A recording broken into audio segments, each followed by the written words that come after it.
Welcome to the CSDT Certified Selenium Developer Training course, orientation session 1. So today we're going to understand the overall picture of what is the CSDT is all about, what you're going to learn as part of this course. And basically, so we're talking about Selenium, okay? But we're going to talk about in a way that how you can be a developer in Selenium in terms like not just learning the basics of Selenium and say, yes, I know Selenium. We will be going in depth and trying to understand advanced level topics, become master in the tool, rather the best thing to put it is, and not just the Selenium tool. And there are various other tools that can be integrated with the Selenium when it comes to the continuous integration, continuous deployment like Apache Maven, Jenkins, BDD tools like Cucumber, keyword-driven frameworks, tools like robot framework. Similarly, you might have learned a similar tool called Anyot. So something similar, we're going to learn all the different tools apart from just learning the Selenium uh, basics or advanced. Okay, so that's the agenda for today. The kind of quick discussion that we're going to do is why it's important to be master in Selenium. So if somebody is very new, I'm going to walk you through various details of what is Selenium is all about, and then why we should really learn that. The differences between QTP versus Selenium, in case if someone already knows any other automation tool, like the very popular one before Selenium become master was like QTP. Selenium is there for about last 5 years, 5 to 6 years. Popular. It is there for 10 years, last 10 years, but it became so popular in the last 5 years or so. But before that, almost a decade, more than a decade, QTP was like king in the market. So if somebody is coming from that background, QTP, or you can call it as a UFT, Unified Functional Testing. So if somebody is coming from that background, then I can kind of give you an introduction of what is the difference between these two. But if somebody's starting fresh with Selenium, then you don't need to really worry about all that. And then also like touch upon what are the major different components of Selenium suite, the IDE, WebDriver, Selenium Grid, and we'll also quickly touch upon the different frameworks that we're going to learn, the JUnit framework, TestNG framework, data-driven test framework, keyword-driven framework, hybrid framework, page object model framework, which are most popular in Selenium.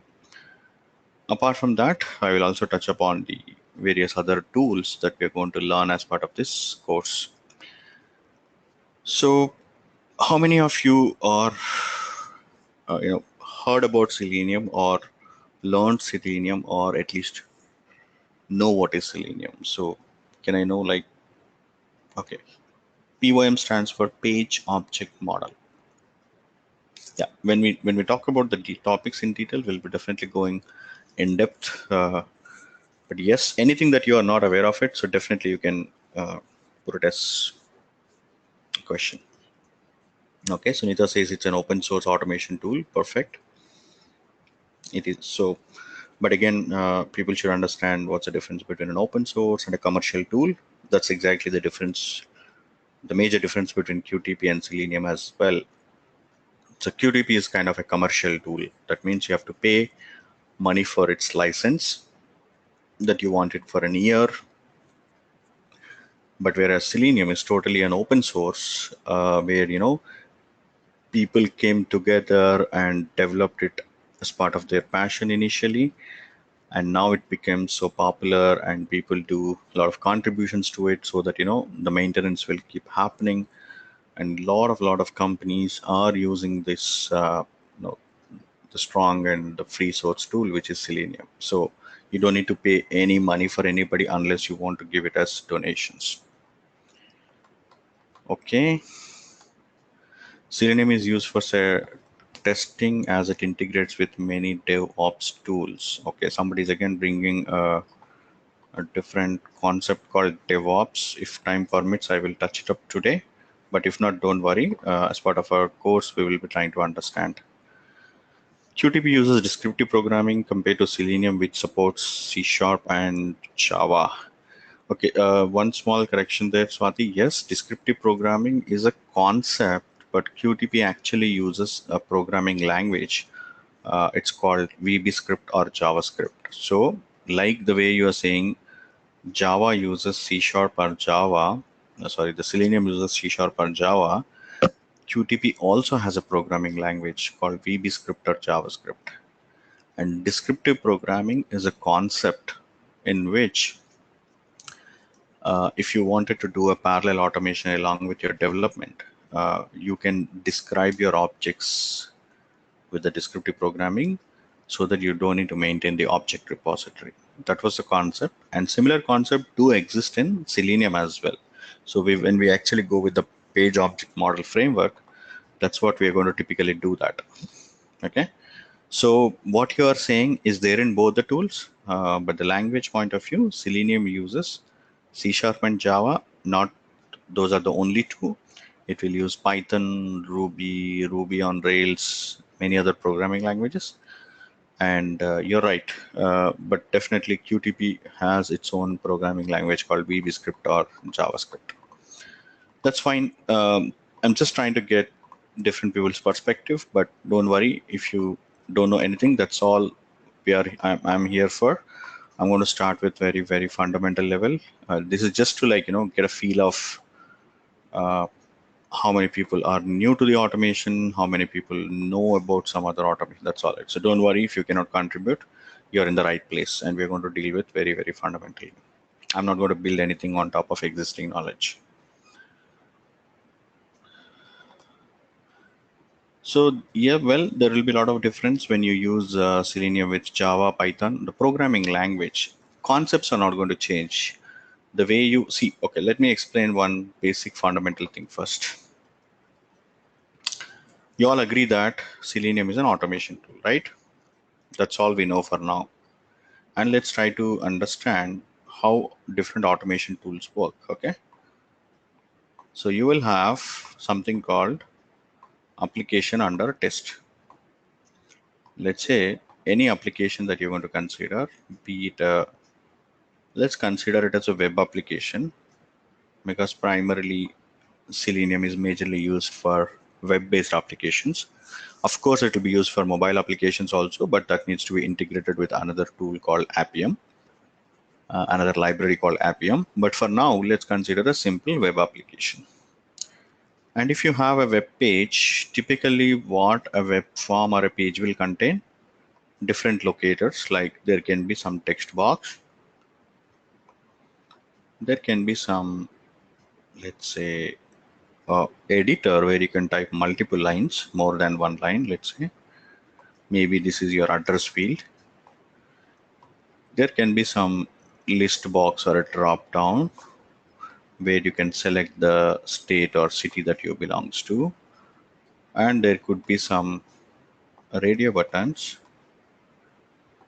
There could be some check boxes, right? And there could be some table of content. If I'm just putting all the different possible things that can happen. So there can be different we call them as locators or controls. Okay. There can be different we call them as locators in the world of automation, especially when it comes to Selenium, people call it as locators. But in your other automation tools, you would have call it as objects, GUI objects, right?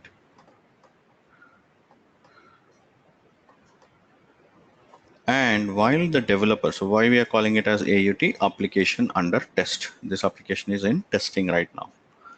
While developing it, developer, okay, if it is a web application, what will happen is this all would be written in HTML or CSS, HTML, cascading style sheets format of an HTML, and that all will be entered into an architecture called DOM. We call it as generally document object model. Any web page, you just open, right click on the web page and see its view source, select an option called view source, then you will see the complete source code of that page. Okay, And that page architecture, we call it as document object model, DOM. And if you come to each locator specifically, each locator will have an HTML tag. Let's say this is okay, this is, there will be few buttons as well. So let's consider a button here, a button here. So it will have something called a button. This is like an editor. This is like a list. And there can be few links as well. In a web page, you can expect links as well. So web links. So each different locator will have its own HTML tag. And there are different properties. Properties like what is the label of this, right? What is the label or text of this particular locator?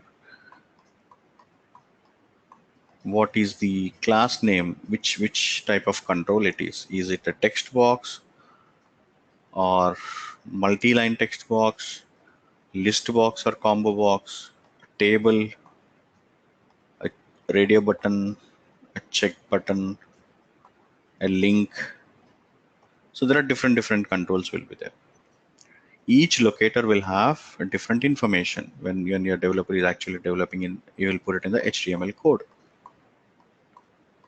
with the different properties. Now, any automation tool, what it will try to do is, whatever the automation tool that you're trying to use, be it UFT that we're talking about, that we just talked about, or Selenium, or in fact, any automation tool, what it will try to do is, or when you are actually developing a script here, or if the tool has an option to record, what it is trying to do is it will try to learn your locators. It will try to learn the locator information. For example, for the first text box, it has 6-7 different properties. And there could be, just for complexity, I'm bringing one more locator here. There is another text box. Now, the two text boxes have similar height, similar width, similar coordinates, but there could be different text for it. This may be like, customer name and contact number, or this could be like first name and last name, or this could be like two different fields altogether. So your automation will try to capture what is unique between these two controls, and that information will be stored with the tool. Typically in UFT, it will store in object repository. In Selenium, we are going to write in the code what is that unique information about it. But fundamentally, any automation tool that we talk about will try to understand your controls in unique way, try to learn the unique information. So generally, that's why we expect both QA and development team to work together and ensure every single control will have a unique ID. So if we have that unique ID, it will be very easy for us to automate it just by putting the number. So typically when it comes to Selenium, Selenium can understand your control with 8 different types of information. We're going to learn like by ID, by name, by class name, if it is a link, by link text, partial link text. And there are two things that either of the way it will always be there, called XPath and CSS. So totally there are 8 different ways in which your Selenium can understand a locator. But what is the best thing to have out of all these 8 is, if there is a unique ID for every control, if there is a unique ID for every single control, it will be very easy for us to automate. Not only automate, even the maintenance will be very easy. Because if you automate with something like a text or it's maybe XPath or a CSS, there are chances in the future versions of it, the text may change, the CSS path may change, XPath may change. But if you have an ID, then ID generally going to be unique. So there is a less maintenance for your automation when we actually do it with an ID. That is the first advantage. Second advantage, If your application is going to go into internationalization and localization, like into different countries' languages or different states' languages within a country, then the text is going to be different in each control, right? In each language. Then if it is with identified with automation, then you don't need to make any changes. All you have to do is go to settings of your application, change the language from English US to maybe a German language, but still your automation works because it is just identified with IDs. So it has a lot of advantages, but it's not that every time you will have an ID. And if you don't have an ID, we'll figure it out as part of the learning. What are the different other 7 options we have, and which is the more stable one? We have to pick up that and automate our code. But to understand fundamentally, be it a UFT, be it a Selenium or any automation tool, we'll try to learn the different properties of your locator, and we need to figure it out what is the best unique one that is not going to change frequently, and start automating with that control, so that less maintenance for your automation. Now, in which language this code is going to be written? So you're saying, okay, properties now. Is there any question on the property side before we go into the languages discussion? Okay, cool. Now that you understood that we can get some properties, how to get these properties, it will be different in different languages. For example, in UFT, there will be a simple spy option. You can click on the control, you will get to see the properties. In case of Selenium, depending on the browser type, whether you're going to work on Firefox, or you're going to work on Internet Explorer, or you're going to work on Google Chrome, we have different tools which will help us to see the properties, the 8 different properties that I'm talking about, and we can pick up those properties and automate it. So we have tools in handy. Or else you can just right click on the view source. You can get to see the complete document object model, the code, and from the code we can see what are the unique properties and we can write the code. So we have tools for that. Now coming to the programming in which we are going to write this program. In UFT, you could have written either in VB script or a JavaScript language. But when it comes to Selenium, you can either write in Java. This is what most of the people use it, again for the reason that this is also an open source. You don't need to pay any money for anybody for subscribing to this language, using this language. Tool itself is open source, so that means you don't need to again pay for Selenium tool, and people will pick up, I would say like 80% of the people use Java, 70 to 80% of the people, for the same reason that it's an open source. But there could be a strong mandate from your company because the entire development of your application is happening on Microsoft technologies. Let's say ASP.NET or Ajax or C Sharp, using those controls. And since we have an in-house development already happening on the C Sharp, we already have an account or subscription for the C Sharp. People might think it would be easy if you can also code in C Sharp your Selenium automation. There are few companies, you will find about 10 to 15% of the companies using C Sharp as well, part of their Selenium automation language. But that has a very specific scenario because the development is in C Sharp and we already have a license for it, so we're not going to pay anything extra. And we have an in-house knowledge of developers who can help if there is something goes wrong while developing the Selenium automation. So we have in-house knowledge and we can get a training from them and do it. So that's the idea behind going for C Sharp. But that does not mean that, don't think the other way, like my application is developed in C Sharp, so I have to use C Sharp only in my Selenium. No, that is not the case. Your application could have been developed in any language. That does not matter, be it in Java, be it a plain HTML, be it a JSP or ASP, or C Sharp or PHP, any application. That application development does not matter for using your Selenium native language. You can use C Sharp, you can use Java, you can use Python, which is again another powerful language, or you can use Ruby, so etc. Any language that you can use.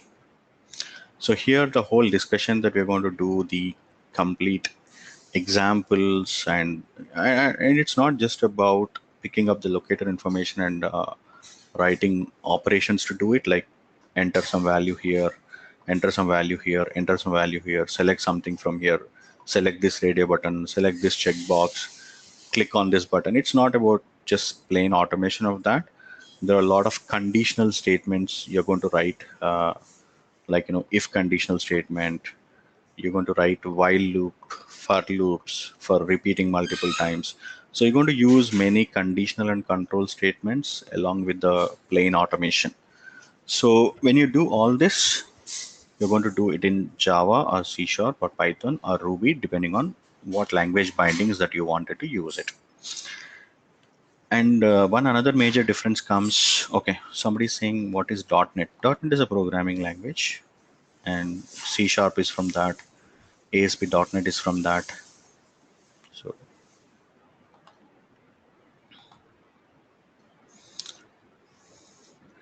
yes, Selenium, unlike UFT was majorly used for Windows, but Selenium can be used on any of them. You can use it on Windows, you can use it on Macintosh, like Linux, Ubuntu. You can use with different browsers, Internet Explorer, Firefox, Chrome, and you don't need to develop the scripting for different operating systems and browsers. Just write once, use it for any language and any browser, with or with a minimal modifications, without or with minimal modifications.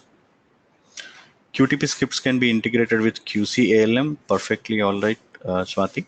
Here we are going to use your Selenium scripts can be integrated with um, other tools that I'm going to talk about, like Apache Maven for your build management, um, the Jenkins for continuous integration and continuous deployment. There are people who even writes the code that can be integrated with Jira, Atlassian Jira APIs for logging the bugs, or that kind of stuff. Okay, it's not just about automating the plain conditions, but we are going to write a lot of validations using that corresponding language, conditional statements, control statements. And when it comes to things like data-driven test, where the same form, let's say this is a customer form, the same form I need to test with 10,000 different customer information. So what you're going to do now is the same code, you will use some jar file. So in the world of Java, it's all through Java runtime files. So what we're going to do is, for every thing to achieve, for every small functionality to achieve with our Selenium, we have different jar files, and those jar files needed to be loaded into the project. And once you load the project, the capability will be available to your project. For example, I need to talk to a Excel file. So there is an Excel file, and the data is there in my Excel file, which I have to read it into my Java program and then perform those operations on my application one by one for all 10,000 records. So then there will be something called Apache POI jar file, which we are going to integrate in our Java project and open this Excel file, read the data, and submit to an application. After click on the button, what is going to happen, whether it is valid operation or invalid operation, we are going to perform with if conditions and control statements, and then write to a log file. So these kind of operations, like reading the data from Excel, writing the data back into an Excel. When we go to data-driven framework, keyword-driven framework, hybrid framework, we're going to see all that. So I'll explain pipeline towards the end, Kalpana. That's fine. So the course will majorly cover on Java. 80% of the discussion, or I would say little more than that, will be on Java definitely. But through IDE, Selenium IDE, I will show you different options, how you can convert your programming code into a C#, Python, Ruby, etc. But we do have videos in which a Python programming language is covered in depth. So you can learn the Python programming language and you can do an implementation with Python. All the examples that I have done, you can convert into Python very easily after learning the Python programming language. And yeah, so these two are majorly. So C# we don't have at this point of the time.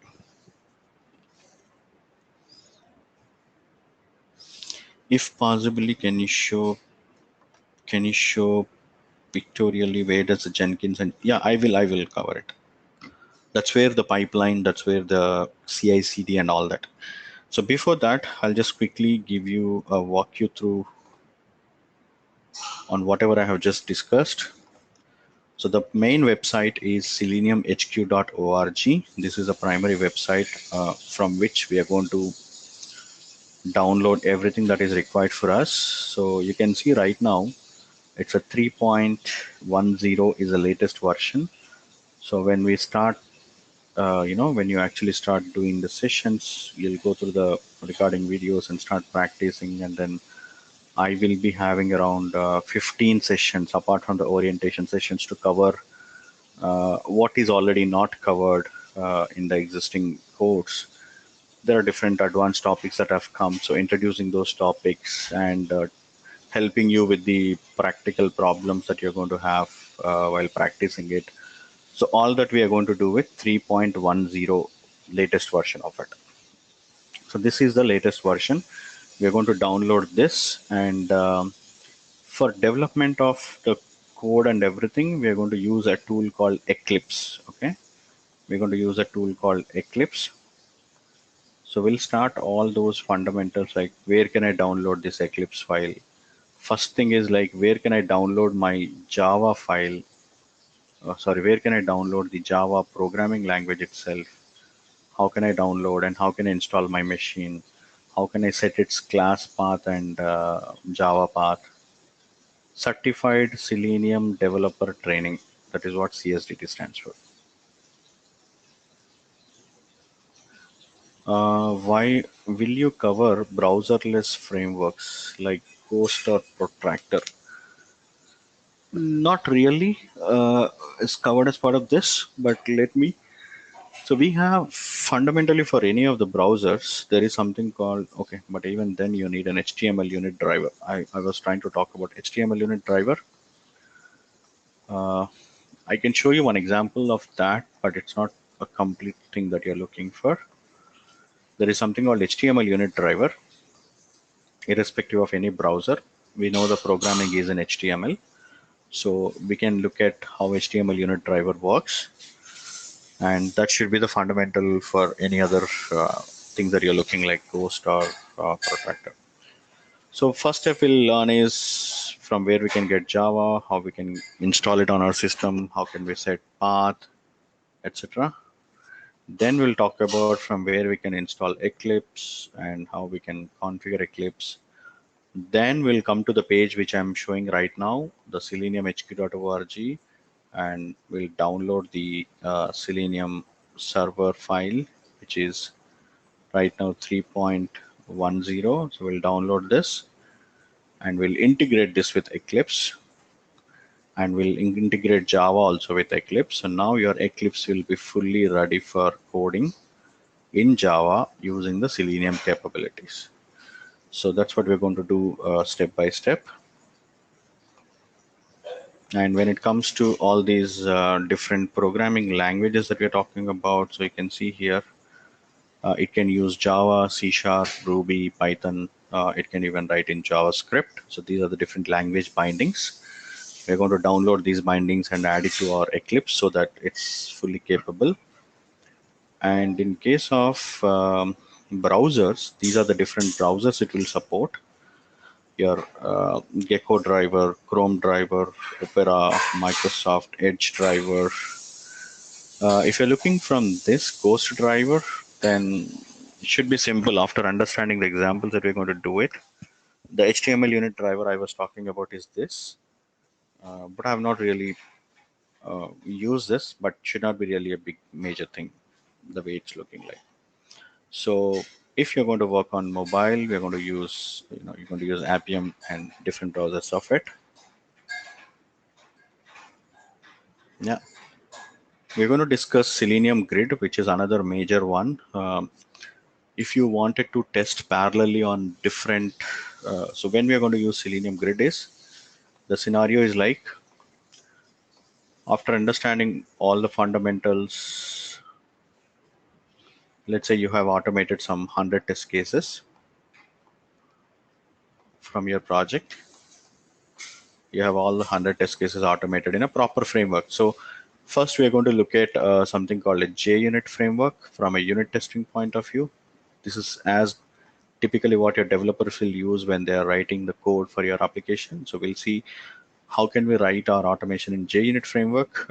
Just to understand the framework, it's not very popular from testing point of view. Very popular from the testing point of view is a TestNG, and most of the people who use Selenium, they will be actually using the TestNG framework. So we're going to understand in and outs of the TestNG framework, including listeners, different annotations, and then using data-driven test with TestNG. So we'll learn in depth this framework. Once, whatever the framework, apart from this, we are going to see many other frameworks like data-driven test framework, connecting with Excel, keyword-driven framework, uh, keyword-driven framework, which is again, you will develop some simple English language keywords. Uh, other than the developer of the framework, the other people who are like just manual testers, or maybe your business users, can simply automate using the framework by simply selecting the English language keywords.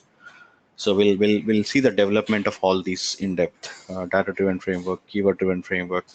We're going to develop hybrid framework, which is a combination of all these. And as I told you, we're going to look at page object model or page factory, which is a design factory in Java. So we're going to look at a framework based on this model. So what I'm trying to highlight is whatever the framework that you choose, let's assume you have developed 100 test cases. Now, if you have to run all these 100 test cases one by one, let's assume it's going to take 3 hours.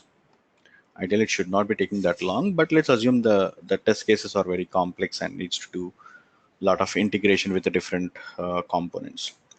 Now, but you don't have 3 hours in your hand. You got a new build, a fresh build, and you have to sign it off in like an hour or hour off, like 90 minutes. You have to sign off. That is when you're going to use the concept of Selenium Grid, which is used for a parallel execution. So you will configure a grid and you will distribute the execution onto different nodes. Okay, so there will be a grid server and there will be different nodes, and in the nodes you can have up to 11 browsers can be running parallelly. Like you can have one Internet Explorer, 5 Firefox, 5 Chrome. Similarly, in the second node, you can have one Internet Explorer, 5 Firefox, 5 Chrome. So you can distribute the execution into how many of the nodes you have. So if I have 100 test cases and if I have distributed to 3 machines, probably I can run like 33 here, 33 here, 33 here, and maybe some 34 here. And I can finish it in like the 90 minutes time that I have. So like this, you're going to distribute the execution onto different nodes with the help of Selenium Grid. So which is going to help us for parallel execution. It can be on all different browsers or different browsers, on same browsers or different browsers. Are we going to write the codes in Eclipse or TestNG? TestNG is a framework. Eclipse is a tool in which you're going to write. So it's called the integrated development environment. The first component which I've explained, Selenium IDE, that is different. Eclipse is also called IDE, integrated development environment. Like in Microsoft, it's Visual Studio. People write the code in Visual Studio, right? In Java, people will write in IDE, and there is one more tool, but it's not. Both are like the other one is like commercial again. So generally, we will use Eclipse.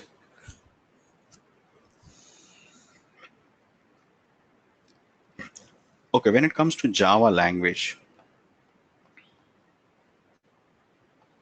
it's a very vast, subjective, very, very detailed language.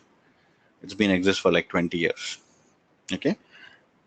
Definitely, we will be learning to an extent what is needed from an automation point of view, from your Selenium automation point of view, right from the fundamentals like how to declare variables, constants, object-oriented principles that are related to the Java, like what is abstraction, what is polymorphism, what is inheritance, definitely those things, how to write conditional statements, control statements, how to write switch statement or select statement, how do you declare your public, private, protected variables and the methods, how to write a class file, how to write our own class file, multiple class files, inheriting one class file into the other. Some of all these fundamentals that we're going to learn. And when I introduce the page object model, you have to know something called page object or page factory. But that does not mean that we'll go in depth only into Java like a developer, which is not really required. Of course, we'll talk about the different Java collections, like how to use arrays, list. Because when we're trying to automate different test cases, we need different features from Java. Like if I have to store multiple values, I would prefer an array and will store it into an array. And if I'm reading, if I'm learning all the items from a list box, then I might convert into a AWT list util, and then I'll read it from that. So we'll learn different concepts as we go.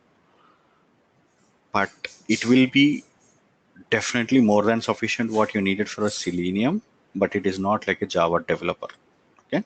So if you start getting into the complete Java concepts alone, that itself would require 2 months for just learning the complete Java course itself. So what is definitely needed from a Selenium automation point of view is all taken care. A framework is nothing but, it's not just about writing your code in a simple programming language statements.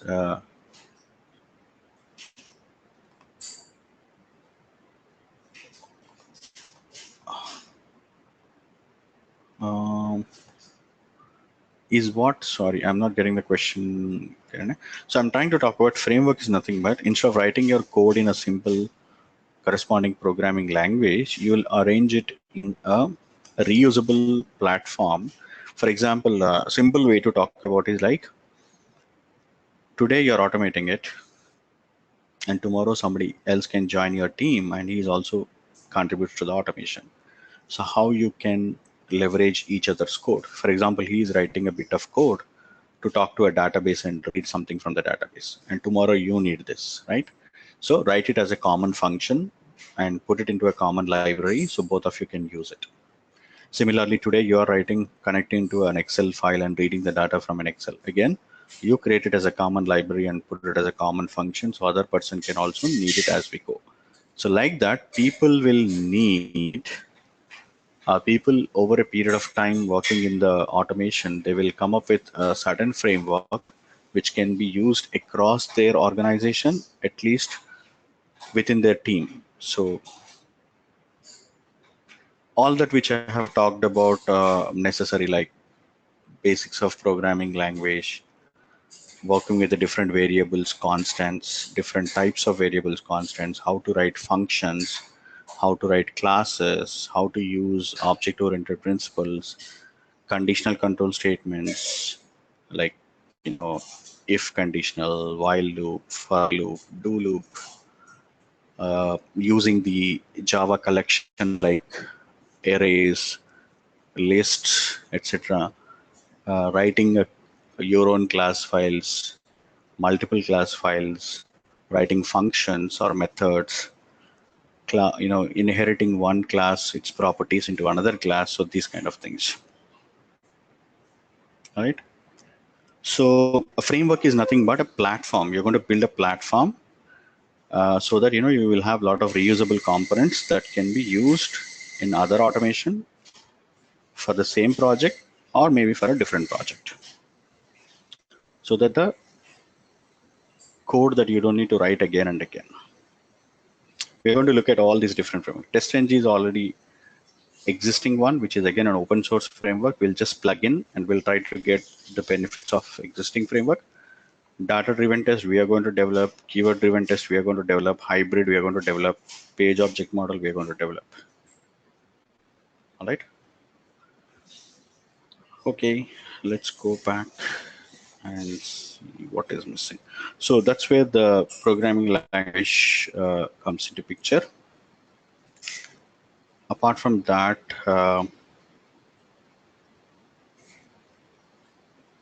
yeah.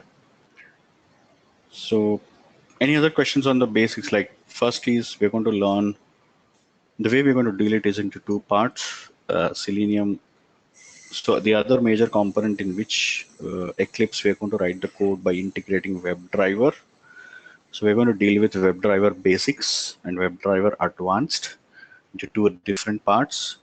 Basics will cover various different controls in a web page, like I have explained so far: text box, editor, list box, combo box, checkbox, radio button, push buttons, different links, etc. But when we go to advanced, we're going to learn how to deal with frames, how to switch windows from one window to the other window, how do we work with web tables if you have in your page.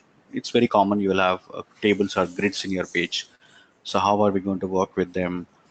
Frames or iframes. Like in a lot of times you will see a lot of things coming from a different page. For example, if you go to applications like Facebook or Amazon, you will see a lot of advertisements coming from another web pages.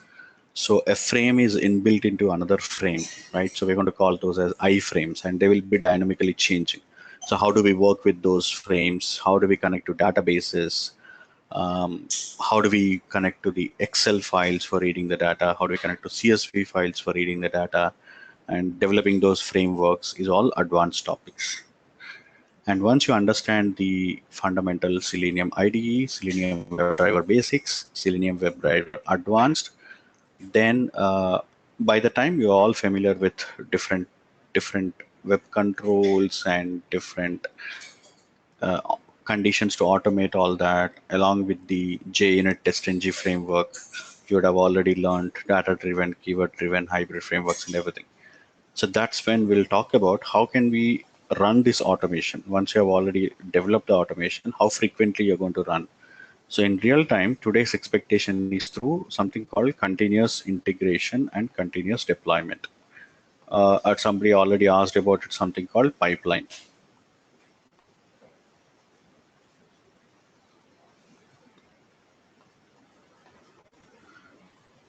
See, one, you need some certification in your hand that you have learned this course, okay? And that too from a recognized, from a well-known organization that you have learned. So that's the certification that we are talking about here.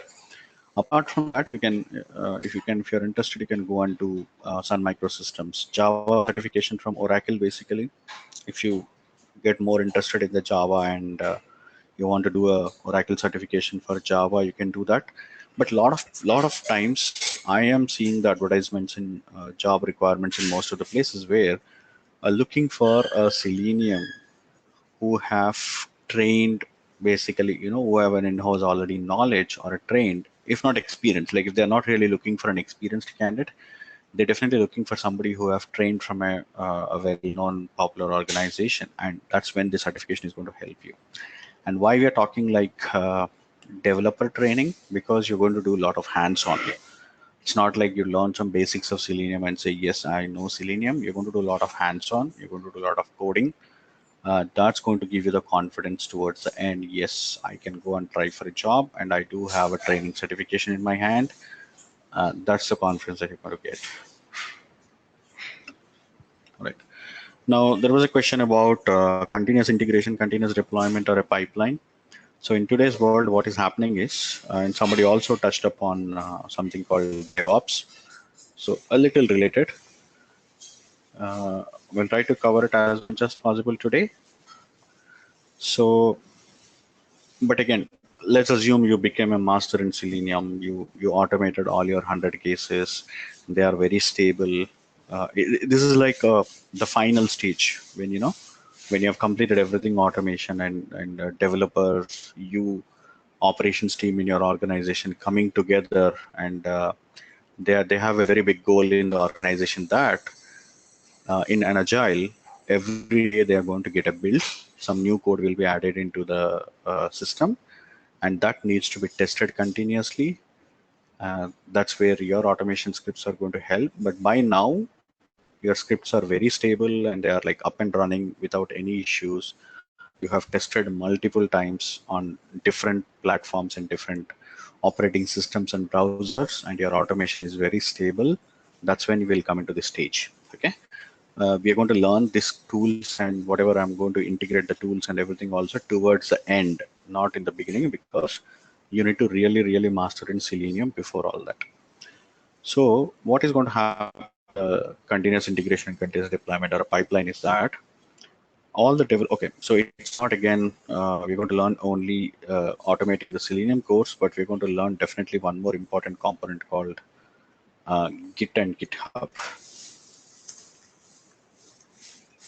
So you have developed the automation, but where you're going to maintain your code. So we're going to maintain in a version control system called Git, and Git and GitHub are two different versions. Like one is on your local system. GitHub is a centralized version. So we're going to learn how to push our Selenium code into the GitHub. So I can push it from here, and you guys can download that code. You can have it on your machine, and you can add some enhancements, and you can push it back into GitHub. I can take the code. So it's like a central repository where we are going to maintain our code.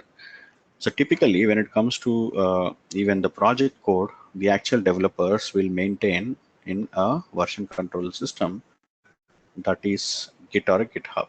Okay, so Git or GitHub is a main one. Both the developer's code and the tester's code will be maintained.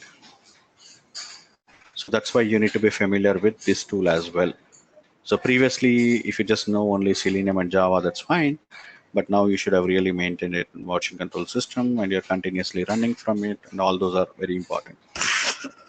So let's assume here we have a developer's code and tester's code, etc.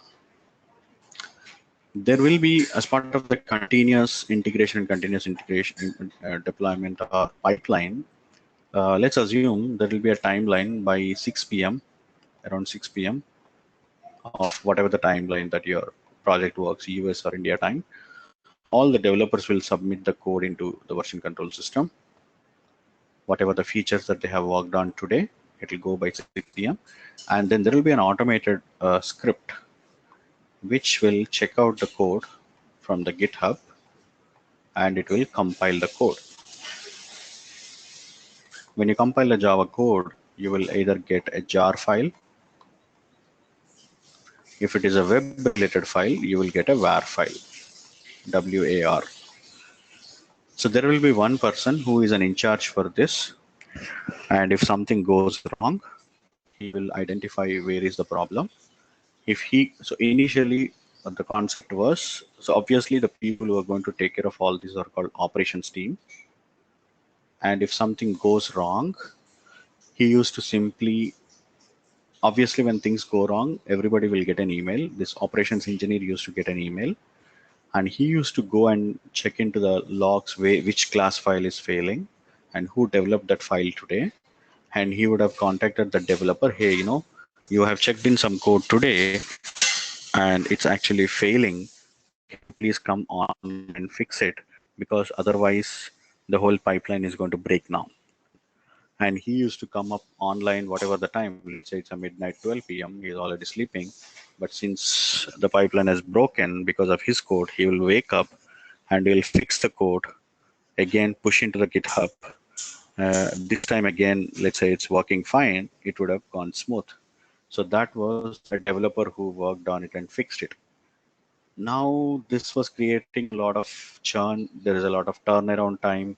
Operations team engineer will identify where is a problem, then asking the corresponding to developer to come online and fix it. Developer will come online and fix it, and again compile. Now things are fine. So they realized over a period of time, this is going to take a lot of back and forth. So why can't we have a single team which is called DevOps team, who knows development angle, and the developers can think from operations angle.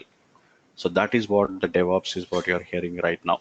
So in DevOps model, developer should know operations tools and operations team should know development side of it. Like instead of calling this person and asking to fix, if the operation engineer can fix then and there, anyway he's working in his night shift, so he doesn't need to wake up the developer if possible. If we can avoid, that will be great. So that's the concept of DevOps. Okay, I'll tell you where the QA also come into picture in a while.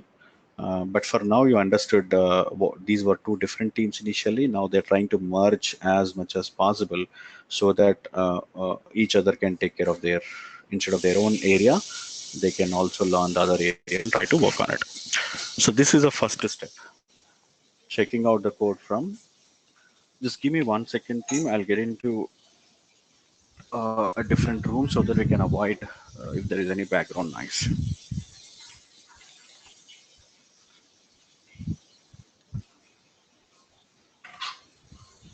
All right, team, I'm into, hopefully we should not have any background noise now. Sorry for that. Can you all hear me good? Just quick check. All right. So this first step is completed. Where checking out the code from the version control system, compiling has been successfully done. I have already explained what if something goes wrong, what will happen. Now this will be converted into some sort of an installable, if it is a Windows application. Even in case of a service application, this deploying these var files, installing these jar files. So there will be a second step, maybe around 7 p.m. This will start. Let's assume as if everything goes fine at 6 p.m., 7 p.m. the second step will start, which is like installing all these. We're going to see as part of the course how to install jar files, how to install var files. Especially when I talk about Jenkins, it's a var file. So we'll see how to run these jar files and how to run jar files. A simple Java commands. It's a you will give a Java and then followed by the var file path, and you run it. So some script will be running which is installing these jar files and var files. Again, if something goes wrong at this point of the time, the in charge of this step will get an email. And again, if he is already well equipped with the knowledge of fixing it, he will fix it. Otherwise, he will inform the corresponding owner, again, who created this jar file or a var file and why it's failing. So he will come and fix it. That's a second step. There are different servers on which this needs to go and install, and it all takes care by this 7 p.m. script, which is like install script. Let's assume that's also been successful. Everybody in the project got an email saying, installation has been successful. Now the build is ready for testing. Now comes the testing team into picture. So we need, now you have your Selenium automation already developed, well developed and well tested onto different platforms. So you could have scheduled that. By the way, you're not in the office, you're already at home, but this should automatically start at 8 p.m. All the 100 test cases or 1,000 test cases, whatever you have developed in your Selenium, they should be start running automatically on the different combinations that you have wanted to run it. Again, if anything goes wrong, you as a test lead or testing team will get an email that your automation has failed for XYZ reason. It all depends on how much logging you're going to do it. So we're going to look at a tool called Log4j, which is not covered in the previous batch videos. I will be taking a live session for that, in which we will be discussing how to integrate Log4j into Selenium and then log each and every step. So the log file will contain where it is failed, why it is failed, and how it is failed.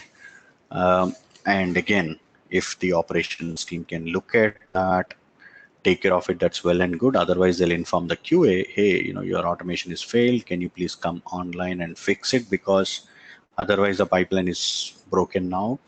End users will not have a build for acceptance testing, etc. I'll tell you the final result, what's going to happen.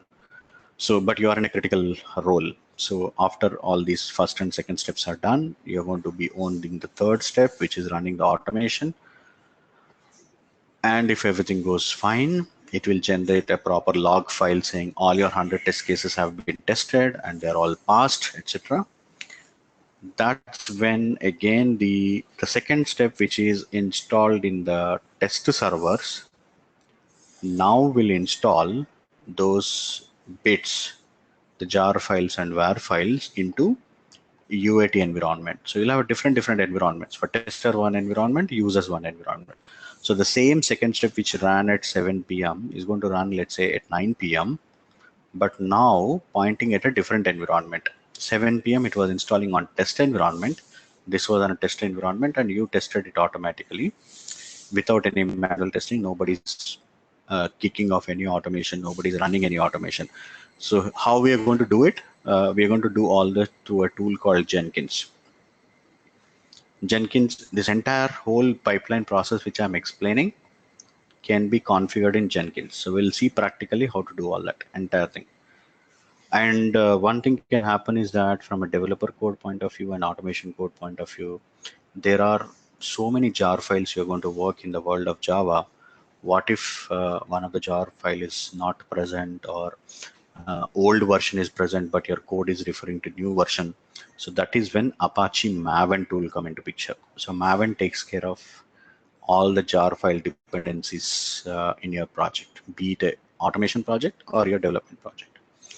So that's why we use Maven. So we create a Maven project and we give that as an input to the Jenkins, and we schedule all these according to the timings that you want. And while scheduling, for example, for a 7 p.m. script, this is a prerequisite. 6 p.m. script is a prerequisite, and 8 p.m. script is a post-requisite. So first 6 p.m. script will be run only when this is successful. This will run only when this is successful. 8 p.m. script will run. So like that, we can configure it in Jenkins. Okay, let's assume our automation has been successfully completed, and send out a mail saying, it's been so and so latest build has been tested and it's ready for acceptance testing. Then the code will be deployed onto UAT environment, and users will receive an email, hey, build has been deployed onto UAT and it's ready for your testing. Nowadays, even the users are not doing only manual testing, they are also automating. How they are automating, of course, it depends on the framework that we would have given. One is keyword driven framework. If you have developed a keyword driven framework, they can easily automate by simply choosing the English language keywords of the UAT scenarios. They can do it. Otherwise, nowadays another popular tool is called Cucumber, which is called behavior driven development tool. What we can do in Cucumber is we can ask the users to write a simple English language feature file in a language called Gherkin, Gherkin.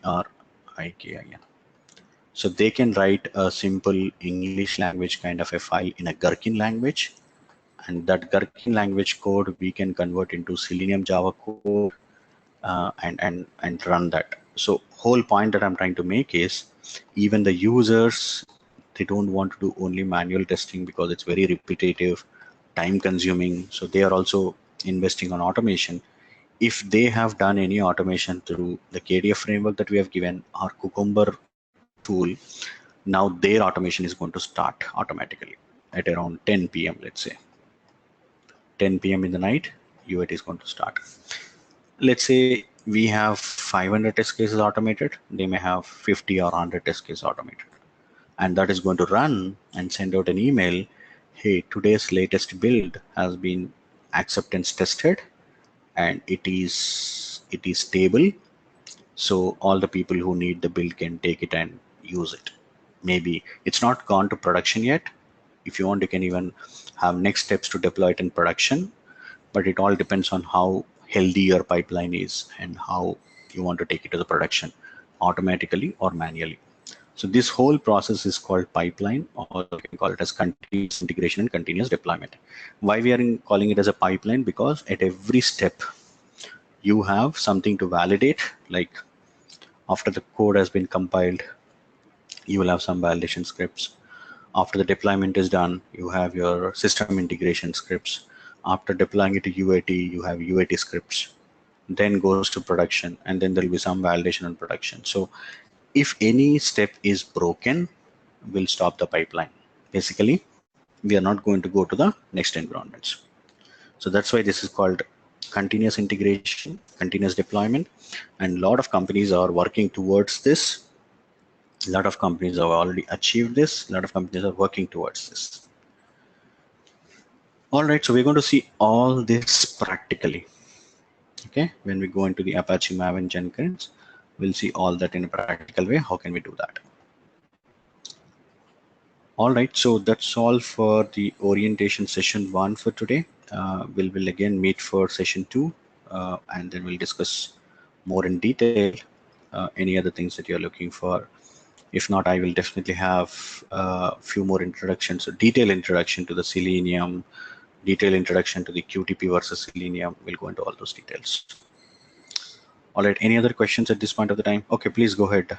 Put your question in the chat. What is schedule? So this is what I'm 6, 7 p.m., 8 p.m. that I'm scheduling the jobs to run automatically. That is called schedule. Yes, today's recorded video will be available in 3 to 4 hours in all the social networkings like YouTube. It will be available. Our website will be available. Facebook, LinkedIn, Twitter, everywhere will be available in 3 to 4 hours from now.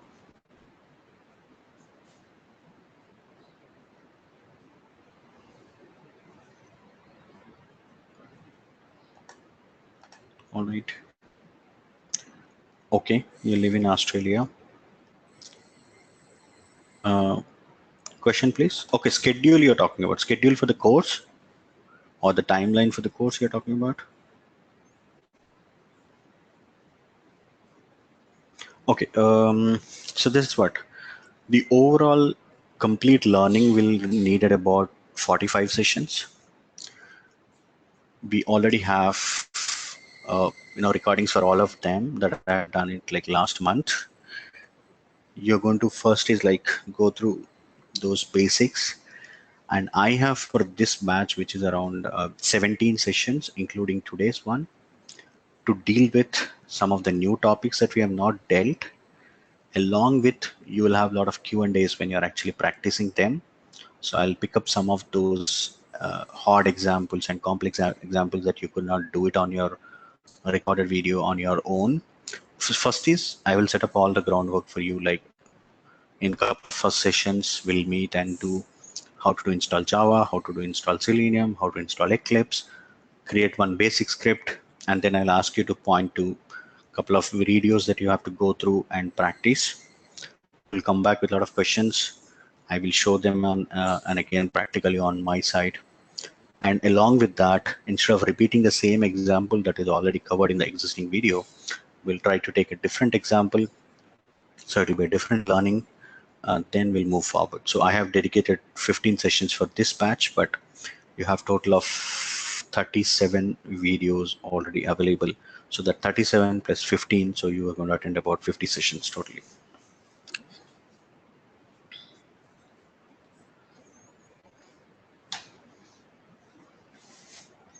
Yes, it's all from the basics to the advanced level.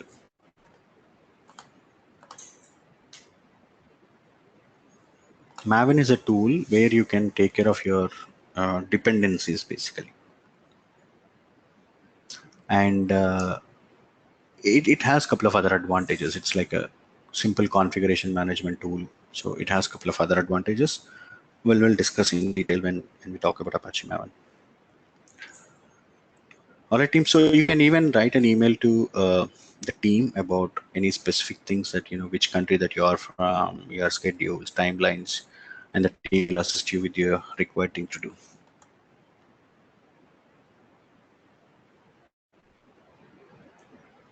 No, definitely not on the flight application. Flight application is only a sample application given by UFT people for training. By the way, that's not a bad thing. That has everything to learn from it. Okay, but that's anyway the UFT point of view. Now, Selenium is all open source, so they're not giving you any sample application to learn or anything like that. And we at Workers INC, the iTeLearn related company, has a lot of live projects, a lot of live web applications. So we can pick up anything, a website that's available on the net, or we can pick up any of live projects, and we can start doing the things. So there's nothing called sample application or a flight application like UFT here. But okay, even if you have learned there, I'm telling you that's not a bad thing, because they have done that application for really from the whole training purpose. So, but that's anyway UFT story. So here we're going to have our own little projects. My name is Shankar. Okay, if not given it, so my name is Shankar. You can call me Shankar, Shanker. Some people try to do AR, that's okay. And I have close to 14 years of experience in the world of QA, and training about 10 years of experience.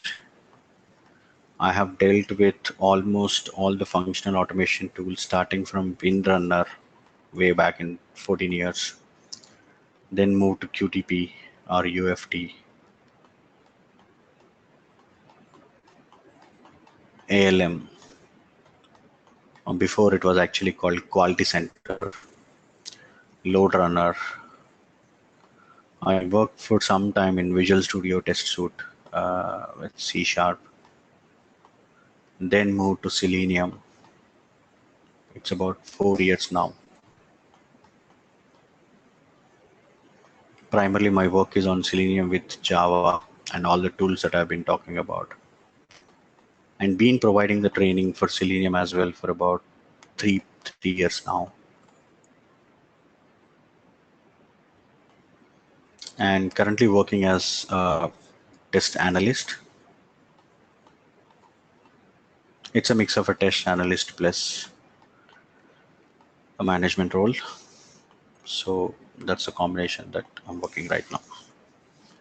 And been associated with iTeLearn for about 3 years now. Before that, I used to do classroom training. Now it's all online for the last 3 years. So that's a quick intro about myself.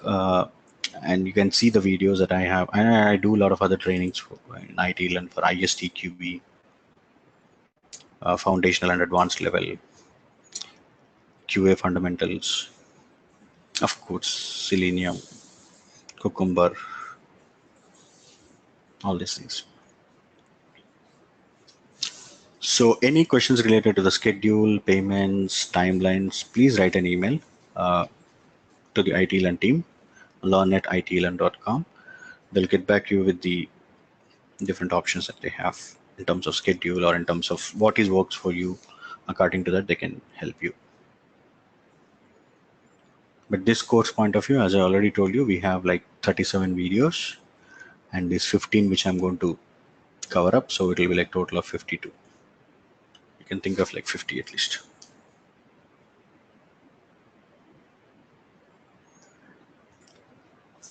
All right.